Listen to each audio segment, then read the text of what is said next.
एक आलसी लेकिन भोला भाला युवक था आनंद। दिन भर कोई काम न करता, बस खाता ही रहता और सोता रहता। घर वालों ने कहा, चले जाओ, निकलो घर से, कोई काम धाम करते नहीं हो, बस पड़े रहते हो। वह घर से निकलकर यूं ही भटकते हुए एक आश्रम जा पहुंचा। वहां उसने देखा कि एक गुरुजी हैं। उनके शिष्य कोई काम नहीं करते, बस मंदिर में पूजा करते हैं। उसने मन में सोचा, यह बढ़िया है, कोई काम धाम करना नहीं, बस पूजा ही तो करना है। गुरुजी के पास जाकर पूछा, क्या मैं यहाँ रह सकता हूँ गुरुजी? गुरुजी बोले, हाँ हाँ क्यों नहीं, लेकिन मैं कोई काम नहीं कर सकता हूँ। कोई काम नहीं करना, बस पूजा ही करनी होगी, गुरुजी ने कहा। आनंद बोला, ठीक है, वह तो मैं कर लूँगा। अब आनंद महाराज आश्रम में रहने लगे। ना कोई काम ना कोई धाम, बस सारा दिन खाते रहो और प्रभु भक्ति में भजन गाते रहो। महीना भर हो गया। फिर एक दिन आई एकादशी। उसने रसोई में जाकर देखा, खाने की कोई तैयारी न थी। उसने गुरुजी से पूछा, आज खाना नहीं बनेगा क्या गुरुजी? गुरुजी बोले, नहीं, आज तो एकादशी है, सबका उपवास है, तुम्हारा भी उपवास है। उसने कहा, नहीं, अगर हमने उपवास रख लिया तो कल का दिन ही नहीं देख पाएंगे हम नहीं कर सकते उपवास, मुझे तो बड़ी भूख लगती है, आपने पहले क्यों नहीं बताया गुरुजी? गुरुजी बोले, ठीक है, तुम ना करो, लेकिन खाना भी तुम्हारे लिए कोई और नहीं बनाएगा, तुम खुद बना लो। मरता क्या न करता, रसोई घर में गया। गुरुजी फिर आए, बोले, देखो, अगर तुम खाना बना लो तो राम जी को भोग जरूर लगा देना और नदी के उस पार जाकर बना लो रसोई, ठीक है? लकड़ी, आटा, तेल, घी, सब्जी लेकर आनंद महाराज चले गए। जैसा तैसा भी खाना बनाया। खाने लगा तो याद आया, गुरुजी ने कहा था कि राम जी को भोग लगाना है। वह भजन गाने लगा, आओ मेरे राम जी भोग लगाओ जी, प्रभु श्री राम आइए, मेरे भोजन का भोग लगाइए। कोई न आया तो बेचैन हो गया कि यहाँ तो भूख लग रही है और राम जी आ ही नहीं रहे। भोला मानस जानता नहीं था कि प्रभु साक्षात तो आएंगे नहीं, पर गुरुजी की बात मानना भी ज़रूरी था। फिर उसने कहा, देखो प्रभु, मैं समझ गया आप क्यों नहीं आ रहे। मैंने रूखा सूखा बनाया है और आपको तो तरमाल खाने की आदत है, इसीलिए नहीं आ रहे हैं ना। तो सुनो प्रभु, आज वहाँ भी कुछ नहीं बना है, सबकी एकादशी है, खाना हो तो यह भोग ही खा लो। श्री राम अपने भक्त की सरलता पर बड़े मुस्कुराए और माता सीता के साथ प्रकट हो गए। भक्त असमंजस में, गुरुजी ने तो कहा था कि राम जी आएंगे, यहाँ तो माता सीता भी आ गई और मैंने तो भोजन बस 2 लोगों का बनाया है। चलो कोई बात नहीं, आज इन्हें ही खिला देते हैं। बोला, प्रभु, मैं भूखा रह गया, लेकिन मुझे आप दोनों को देखकर बड़ा अच्छा लग रहा है। लेकिन अगली एकादशी पर ऐसा न करना, पहले बता देना कि कितने जन आ रहे हो, और हाँ, थोड़ा जल्दी आ जाना। राम जी उनकी बात पर बड़े मुस्कुराए, बड़े मुदित हुए, प्रसाद ग्रहण करके चले गए। अगली एकादशी तक वह भोला मानस सब भूल गया।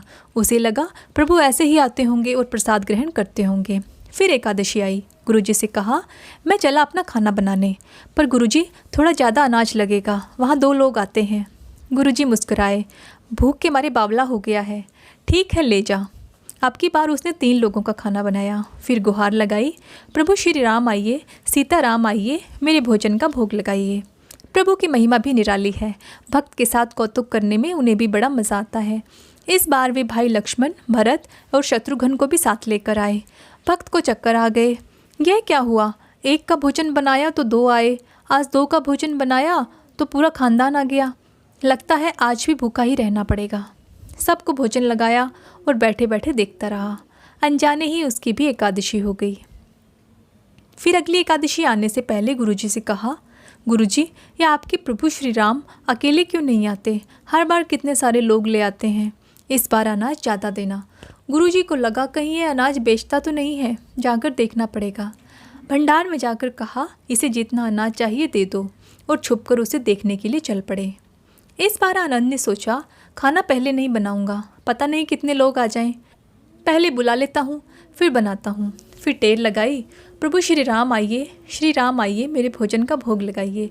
सारा राम दरबार मौजूद। इस बार तो हनुमान जी भी साथ आए, लेकिन यह क्या, प्रसाद तो तैयार ही नहीं है। भक्त ठहरा भोला भाला, बोला, प्रभु आज मैंने खाना नहीं बनाया। प्रभु ने पूछा, क्यों? बोला, मुझे तो मिलेगा नहीं, तो फिर क्या फ़ायदा बनाने का, आप ही बना लो और खुद ही खा लो। राम जी मुस्कुराए, सीता माता भी गदगद हो गई उसके मासूम जवाब से। लक्ष्मण जी बोले, क्या करे प्रभु? प्रभु बोले, भक्त की इच्छा है तो पूरी तो करनी ही पड़ेगी, चलो लग जाओ काम से। लक्ष्मण जी ने लकड़ी उठाई, सीता माता आटा सानने लगी। भक्त एक तरफ बैठकर देखता रहा। सीता माता रसोई बना रही थी तो कई ऋषि मुनि यक्ष गंधर्व प्रसाद लेने आने लगे। इधर गुरुजी ने देखा कि खाना तो नहीं बन रहा। भक्त एक कोने में बैठा है।